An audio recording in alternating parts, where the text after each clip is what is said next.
തിരുവനന്തപുരം ജില്ലയിലെ ചാല സഭാവതി റോഡാണ് ഈ കാണുന്നത്. 5 കോടി രൂപ മുടക്കി നിർമ്മിച്ച സ്മാർട്ട് സിറ്റി റോഡാണിത്.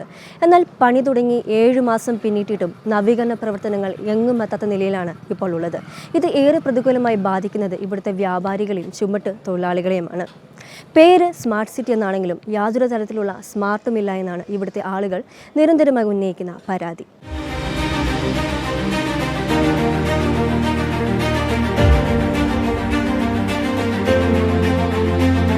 ഷോപ്പിംഗ് മാളുകളൊക്കെ സജീവമാകുന്നതിനു മുൻപ് തിരുവനന്തപുരത്തുകാരുടെ പ്രിയപ്പെട്ട ഇടമായിരുന്നു ചാല മാർക്കറ്റ്.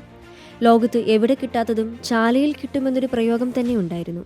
ഒരു കുടുംബത്തിന് വേണ്ട നിത്യോപയോഗ സാധനങ്ങളെല്ലാം സാധാരണക്കാരന് വാങ്ങാൻ പറ്റിയ ഇടമായിരുന്നു ചാല കമ്പോളം. എന്നാൽ ഇന്നത്തെ അവസ്ഥ അതല്ല. സ്മാർട്ട് സിറ്റി റോഡ് പദ്ധതിക്ക് വേണ്ടി കോടികൾ മുടക്കി നവീകരണം കൊണ്ടുവരാൻ സർക്കാർ പദ്ധതിയിട്ടപ്പോൾ ഏറെ പ്രതീക്ഷയോടെയാണ് ഇവിടുത്തെ വ്യാപാരികളെല്ലാം സർക്കാരിന്റെ നവീകരണ സങ്കല്പത്തെ നോക്കിക്കണ്ടത്. എന്നാൽ റോഡ് പണി തുടങ്ങി നിരവധി മാസങ്ങൾ പിന്നിട്ടിട്ടും നവീകരണം എങ്ങും എത്താത്തതിൽ ബുദ്ധിമുട്ടിലാണ് വ്യാപാരികളടക്കമുള്ളവർ.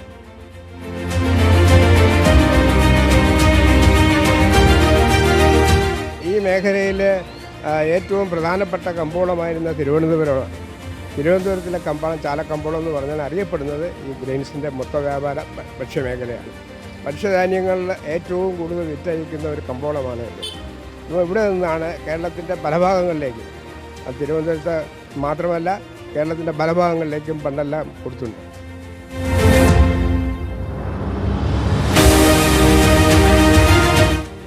ഈ നമ്മളെ ഈ റോഡ് ചാല സഭാപതി റോഡിൻ്റെ ഈ പണി സ്മാർട്ട് സിറ്റിയുടെ പണി തുടങ്ങിയിട്ട് ഏകദേശം ഒരു 4-5-6 മാസമായി. ഈ പണി തുടങ്ങുന്നതിന് മുമ്പ് തന്നെ ഈ പണിയിൽ ഒരുപാട് അപാകതകളുണ്ട്. കാരണം ഇവർക്ക് സ്മാർട്ട് സിറ്റി അവരെ ആൾക്കാർ ഓരോ നാട്ടിൽ കോൺട്രാക്ട് കൊടുത്തേക്കാണ്. ഇലക്ട്രിക്കിൻ്റെ മാർത്താണ്ഡത്തിൽ ഫാത്തിമ ഒരു കമ്പനി കൊടുത്തേക്കാണ്. പല കമ്പനികൾ പല സ്ഥലത്തുനിന്ന് പറഞ്ഞ ആൾക്കാർ ചെയ്യുന്നത്. ഈ കോൺക്രീറ്റ് വേറെ, ഇത് വേറെ പാർട്ടിയാണ്. അപ്പോൾ ഇതിനകത്ത് ഇലക്ട്രിസിറ്റി ബോർഡ്, നമ്മളെ വാട്ടർ അതോറിറ്റി, ഡ്രെയിനേജ്, ഇതിനൊന്നും ഒരു യോഗോപനമില്ല. സാധാരണ ഒരു പണി നടക്കുമ്പോൾ, ഒരു പ്രദേശത്ത് പണി നടക്കുമ്പോൾ ഈ നാട്ടുകാരുടെയും കച്ചവടക്കാരെയും എല്ലാം വിളിച്ചോട്ട് ഇതൊക്കെ ഒരു അഭിപ്രായം ചോദിക്കുക, ഒരു കമ്മിറ്റി ഉണ്ടാക്കി ചോദിക്കും. അതിനകത്ത് എല്ലാവരും വരും. അപ്പോൾ താമസ റെസിഡൻസുകാർ വരും, കച്ചവടക്കാരും തൊഴിലാളികൾ എല്ലാവരും വരും. ഇല്ല ഈ ഇലക്ട്രിസിറ്റി ബോർഡുകാരും ഇറിഗേഷൻ്റെ ആൾക്കാരല്ല. ഇതിനൊന്നും അങ്ങനെ ഏകോപനമില്ലാത്ത ഒരു ഒറ്റാൻ വർക്കാണ് നടന്നത്. അതിൻ്റെ ഭാഗമാണ് ഈ നേരത്തെ പറഞ്ഞ പോലെ ഇവിടുത്തെ ഡ്രെയിനേജ് മാനുവൽ. ഈ മാനുവൽ ഞങ്ങൾ നിർബന്ധിച്ച് വഴക്കൂടിയാണ് പൊക്കിയത്.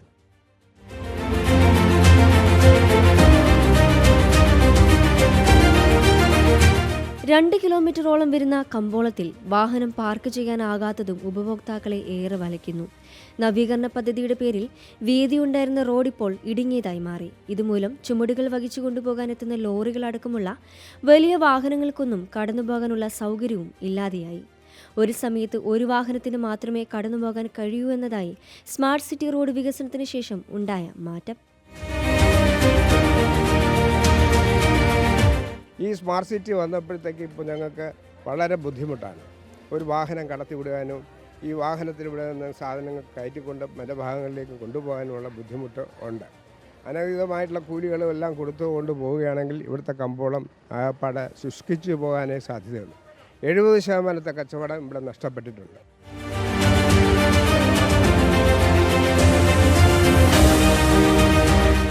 അല്ല, ഈ സ്മാർട്ട് സിറ്റി വന്ന് ഈ റോഡുകളെല്ലാം ഇങ്ങനെ വെട്ടിപ്പൊളിച്ച് ഇവിടുത്തെ ബസാറിൻ്റെ ആകെ അവസ്ഥയെല്ലാം വളരെ മോശമാണ്. ഇപ്പം നേരത്തെ വന്നുകൊണ്ടിരുന്ന ആൾക്കാരിൽ 4-1 പോലും ആൾക്കാർ വരുന്നില്ല. കച്ചവടങ്ങളും ഇല്ല. പിന്നെ ആളിന് നടന്നു പോകത്തക്ക സാഹചര്യം പോലും ഇല്ലായിരുന്ന സാഹചര്യത്തിൽ ഈ ആൾക്കാരെല്ലാം മറ്റു ഭാഗങ്ങളിലേക്ക് കച്ചവടം മാറിപ്പോയി.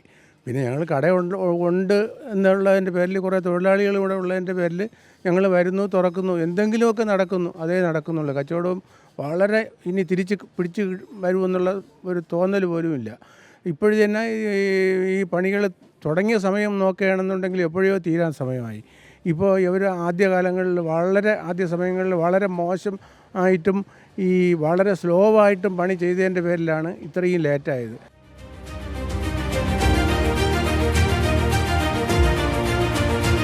കൂടാതെ ഇത് മഴക്കാലമായതിനാൽ മഴക്കാലജന്യ രോഗങ്ങൾ പടർന്നു പിടിക്കാൻ ഏറെ സാധ്യതയുള്ള സാഹചര്യമാണ് സംസ്ഥാനത്ത് നിലവിലുള്ളത്.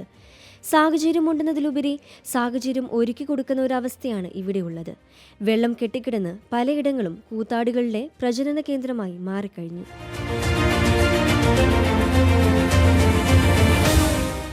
ഒരു 6-7 മാസം വരും. ഇവിടെ മുഴുവൻ തോണ്ടി ചെളിയും വെള്ളവും കുഴിയൊക്കെ ആയിട്ട് ഇങ്ങനെ കിടക്കുകയാണ്. ആൾക്കാർക്ക് നടന്നു പോകാൻ പോലും പറ്റാത്തൊരവസ്ഥയായിരുന്നു. ഇന്നിപ്പം ഈ ഒരാഴ്ച ആയതിനു ശേഷമാണ് ഇപ്പോഴത്തെ ഈ കാണുന്ന കോൺക്രീറ്റൊക്കെ ഇവിടെ ചെയ്തത്. അതുവരെ ആർക്കും ചെയ്യാൻ ഒന്നും നടന്നു പോകാൻ പറ്റാത്ത ഒരവസ്ഥയായിരുന്നു. പിന്നെ കച്ചവടം എന്ന് പറഞ്ഞത് തീരെയില്ല. 4-1 കുറഞ്ഞിട്ടുമുണ്ട്. ഇതെല്ലാം നമ്മുടെ സർക്കാരിൻ്റെ ഭാഗത്തു നിന്നുള്ള വീഴ്ചയാണ്. അതായത് 20 ദിവസം കൊണ്ട് ചെയ്തു തീർത്ത് തരാമെന്ന് കളക്ടർ ഉൾപ്പെടെ ഇവിടെ വന്ന് പറഞ്ഞിട്ട് പോയതാണ്. ഇന്നിപ്പോൾ 7 മാസം കഴിഞ്ഞു, ഇതുവരെ ഒന്നും നടന്നിട്ടില്ല. ഒരു കാലത്ത് ഇടതടവില്ലാതെ ചലിച്ചിരുന്ന ചാലക്കമ്പോളത്തെ ആ പഴയ കാലത്തേക്ക് തിരിച്ചു കൊണ്ടുവരണമെന്നുള്ള ആവശ്യമാണ് ഇവിടുത്തെ ഓരോ വ്യാപാരികളും ഉന്നയിക്കുന്നത്. നിലവിൽ പുരോഗമിച്ചുകൊണ്ടിരിക്കുന്ന റോഡിന്റെ നവീകരണ പ്രവർത്തനങ്ങൾ കാലങ്ങളായി നീട്ടിക്കൊണ്ടു പോകാതെ എത്രയും വേഗത്തിലാക്കി വ്യാപാരികൾക്കും ഇവിടുത്തെ പരിസരവാസികൾക്കും അനുയോജ്യമായ രീതിയിൽ റോഡ് തുറന്നു കൊടുക്കണമെന്നാണ് ഇവർ ആവശ്യപ്പെടുന്നത്. ക്യാമറമാൻ ചന്ദ്രൻ ആര്യനാടിനൊപ്പം സൗമ്യ മാത്യു, M5 ന്യൂസ്, തിരുവനന്തപുരം.